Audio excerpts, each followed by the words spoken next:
FOL has some unexpected features, some of which we are going to discuss in this final part of today's lecture. Think about the FOL sentence, every x is such that if it is f, then it is g. This sentence is true on an interpretation I if and only if everything in the domain of I that is f is also g.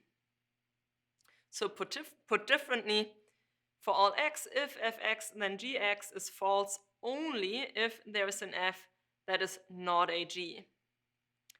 Now suppose as a special case that nothing is f in the domain of quantification of I.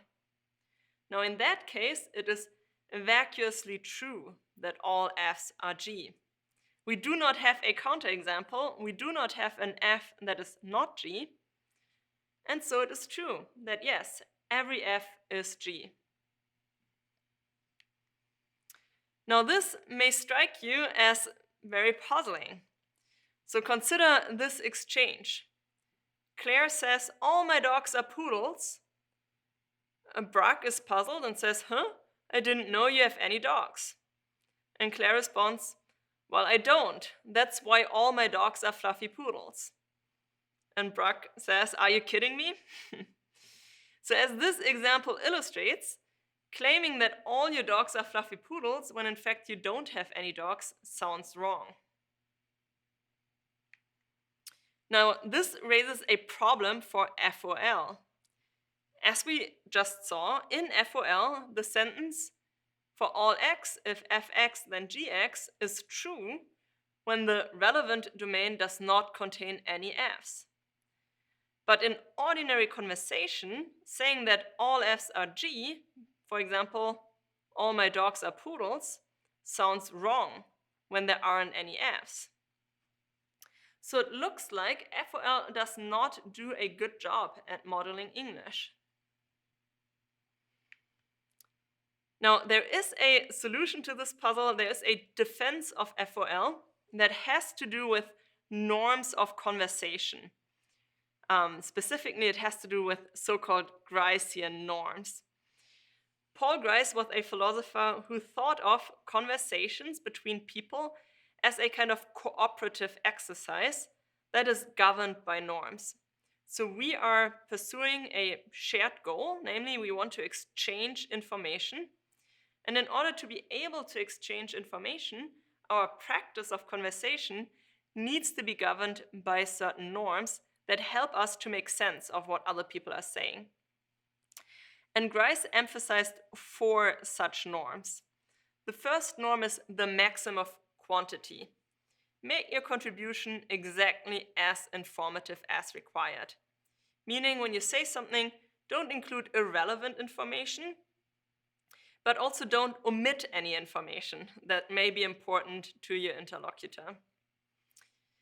And the second Gricean norm is the so-called maxim of quality, according to which you should not say something which you believe is false or something for which you do not have adequate evidence.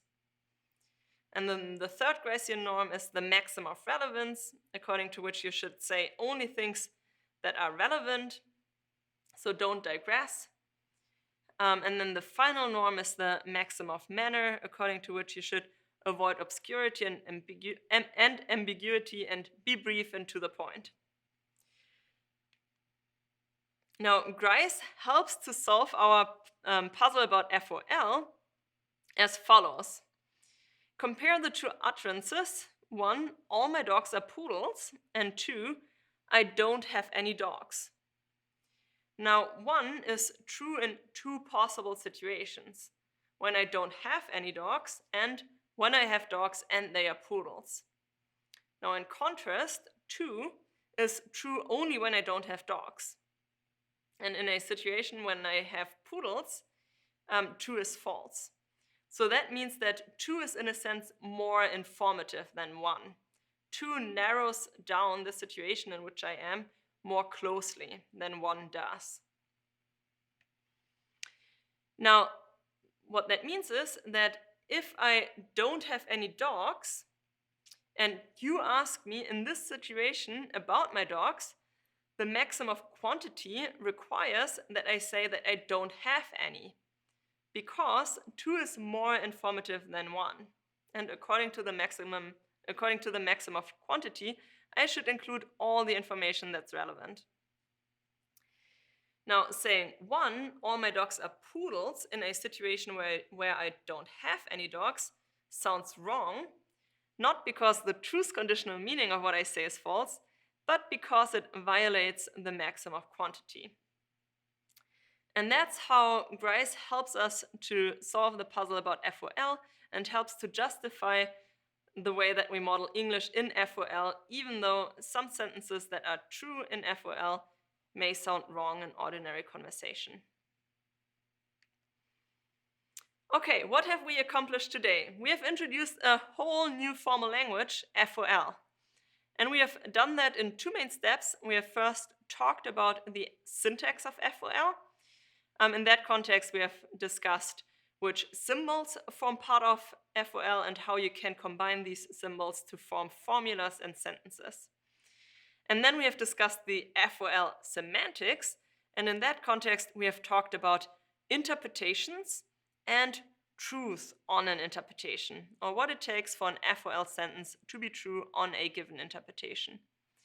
And then finally, in the third step, we have discussed why some true quantified sentences may nevertheless sound false, despite the fact that they are true.